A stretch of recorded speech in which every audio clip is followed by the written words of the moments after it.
Hello again. Police in KwaZulu-Natal say 7 suspects who allegedly burnt 10 people in Msunduzi area, that's near Taylor's Halt, are now still at large. The men allegedly stormed a house where they demanded to see the owner after forcing the more than 15 occupants at the time to take off their clothes and then set them on fire. They set the dwelling on fire, as I understand it. Let's get more clarity now from the KwaZulu-Natal police spokesperson, Robert Netshiunda. Robert, a very good evening to you. Do I have it right to say that it was the people who were in the house and the dwelling itself that was set alight? Is that correct? Yes, you are correct. Because when they set the people on fire, everything else which was in the house caught fire as well, including the house. So what do you understand to have unfolded? Because this didn't happen last night. It happened, late on Sunday, correct?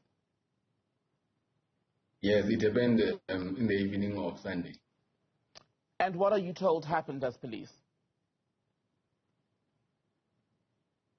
What we have for now is that 15 people were inside the house when approximately 7 suspects who were reportedly armed with rifles came into the house and asked for the owner of the house.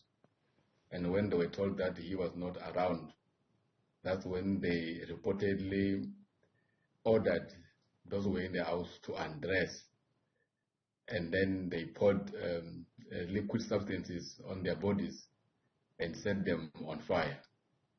We have that for now. Do you know why they wanted to see the owner of the house? We will not know for now what was the reason why they wanted the owner of the house. But what we have gathered so far as we are investigating, although still in the early stages, is that the incident could be drug-related because we are getting that the owner of the house was friends with the people who were killed. We are still trying to find out if only drugs was the reason, and if drugs were the reason, who was dealing with drugs and what was their modus operandi in the area or anywhere else where they could have been doing those illegal drug trade. But it for now it points to drugs, illegal drug trade. And I have to ask, I don't know if that's a fair question to ask at this stage, but how now would you go about confirming that suspicion that it may be drug related? We have a team that specializes in drug-related cases. They will be able to crack. There are people that we are talking to as of now, and there are also people of interest that will still be pursuing. So we will get the bottom of the matter. We will know if the matter is really drug-related. But as the police, we will not want to be derailed or to chase wrong information. Whatever we get, we follow. But still, we follow any possible lead that could give us a breakthrough. Because if we solely focus on drugs, it could be something else. That's why an organized crime team is investigating this matter. If you come into a house, you are 7, you are armed with rifles. You don't shoot people, you burn them. Not to say that they should have shot, but they were armed. From what we are getting, they choose to burn. What message could they be sending to the owner of the house if it's the one they wanted? So the intention clearly was to kill, but also to kill in the most painful way possible, it would appear. We believe that the intention was to kill, gruesomely so. In the past, when similar situations had happened, is when somebody was trying to send some kind of a message to somebody else. So we are also investigating that. What is it that the owner of the house is involved in, and whoever came into the house, what is it that they're also involved in? Because we'll need to arrest them and find out from them where they get the guns and why burn so many people at a go in one house. What is the owner of the property telling you, Robert? Because this is the person we're told these attackers said they were looking for. We will not want to divulge that for now.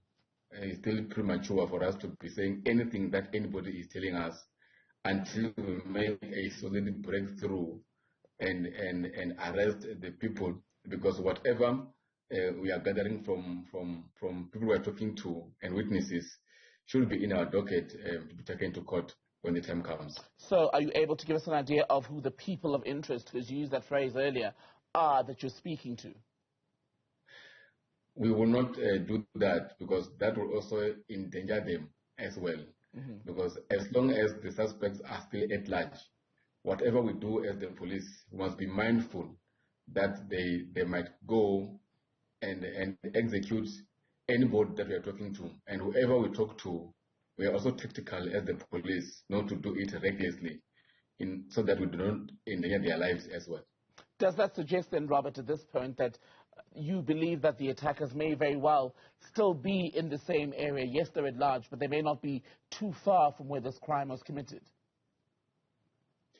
As long as we have not tracked and traced them, we believe that they could be anywhere. They could be hiding in the area. They could have left the area, but they could have left, but still have got some people, their eyes and ears on the ground. So we do not want to be reckless as the police and believe that you cannot commit such a crime and stay around. Few weeks ago, still in Pietermaritzburg, there was a massacre of family members, and suspects were found just few meters away from the crime scene. So we have reason to believe that they could be anywhere. So we don't want to act recklessly at this point. Robert Netshiunda, KZN Police spokesperson, thank you so much for your time.